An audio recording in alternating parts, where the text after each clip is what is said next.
Okay, our next friend is Miss Newman. Ooh, the path of least resistance. Building better defaults. Let's see what Miss has to say about all of that.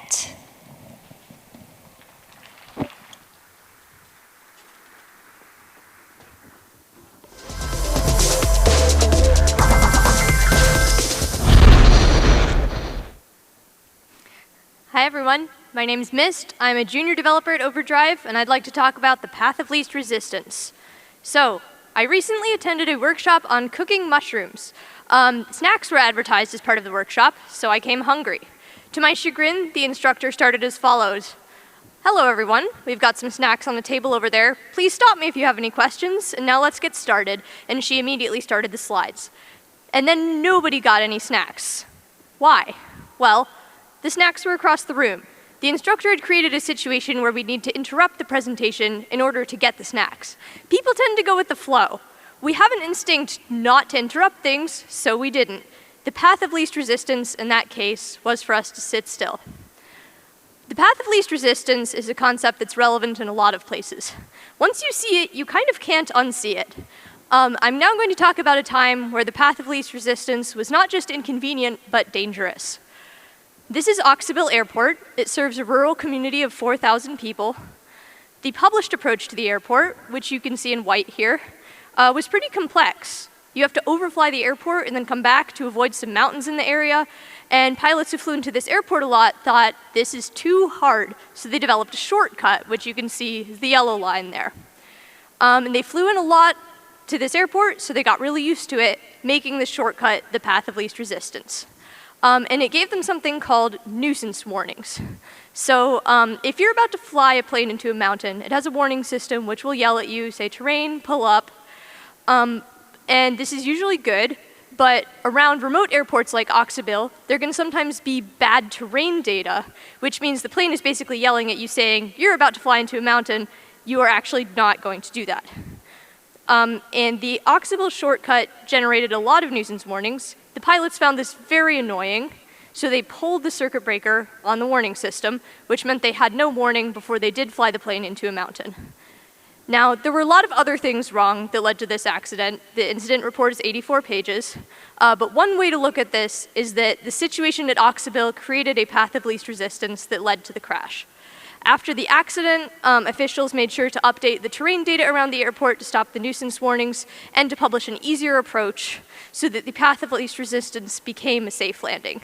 And for many years, professionals in the aviation industry have been working to improve both technology and human processes so that the path of least resistance is a safe one, which means that these days aviation is pretty much the safest mode of travel. Isn't this a great graph? I love this graph. All right, so now I'm going to talk about the reason we're all here, which is work. I also have 3 coworkers who wear distinctive hats. There are lots of paths of least resistance that are relevant in tech and software, but I'm going to talk specifically about meetings. So here are some common questions you might hear in a meeting. Do you have any questions? Does that make sense? If you're the one running the meeting, it might seem like these things get you information on whether anyone in the room is concerned or confused, but it might actually not. Because the path of least resistance to answering these questions is to answer with no or yes. Have you ever had a question but taken the easy way out or stayed silent? Because I know I have. If you are running a meeting, you should know that these questions don't lead to the path of least resistance of the information that you want. So there's a popular book at Overdrive called Leadership as Language. It offers some ways to change the path of least resistance. So for instance, you can rephrase, do you have any questions, to what questions do you have? And then the default answer becomes asking a question. It makes it more awkward to not answer. If you want to get more advanced, you can think about what information you specifically want. So here are some examples of ways that you can change the path of least resistance depending on your situation.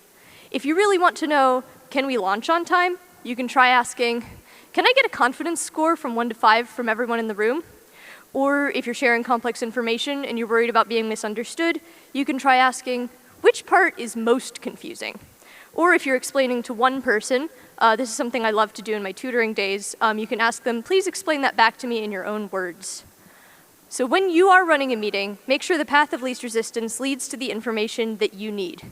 Make it harder to not speak up. So back to our mushroom workshop. I could see that the path of least resistance was not leading to the snacks that I wanted. But even though I was hungry, I was not willing to disrupt the workshop. But I think about this kind of thing way too much, obviously, so I made a plan. I waited till the first pause in the workshop, which was a good 40 minutes in, and I asked about the snacks. The instructor explained to everyone in the room one by one what the snacks were, and then paused. And then I got up to get a snack, and so did every single other person in the room. We changed the path of least resistance to lead us to the snacks. So when you're building anything, whether that's a software meeting, aviation safety regulations, or a mushroom cooking workshop, consider the path of least resistance. Is your default what you want people to do? Thank you. Fabulous, Miss. Thank you so much. I have a little question or not, a statement for all my parent friends out there. We Lego people know all about the path of least resistance. That's why we fall apart in tiny, teeny, weeny little pieces all over your living room floor when you're walking through with no slippers on. We know about it.